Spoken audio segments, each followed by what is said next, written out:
有招牌牛肉的，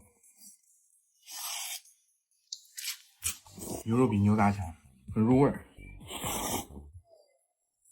大家都最喜欢吃什么粉？打汁肉。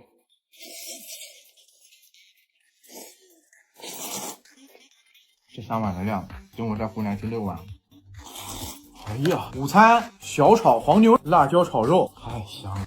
刚从冷冻拿出来的，来上满满1整碗。终于到我最期待的午餐环节了，我这半个湖南人的胃已经蠢蠢欲动了。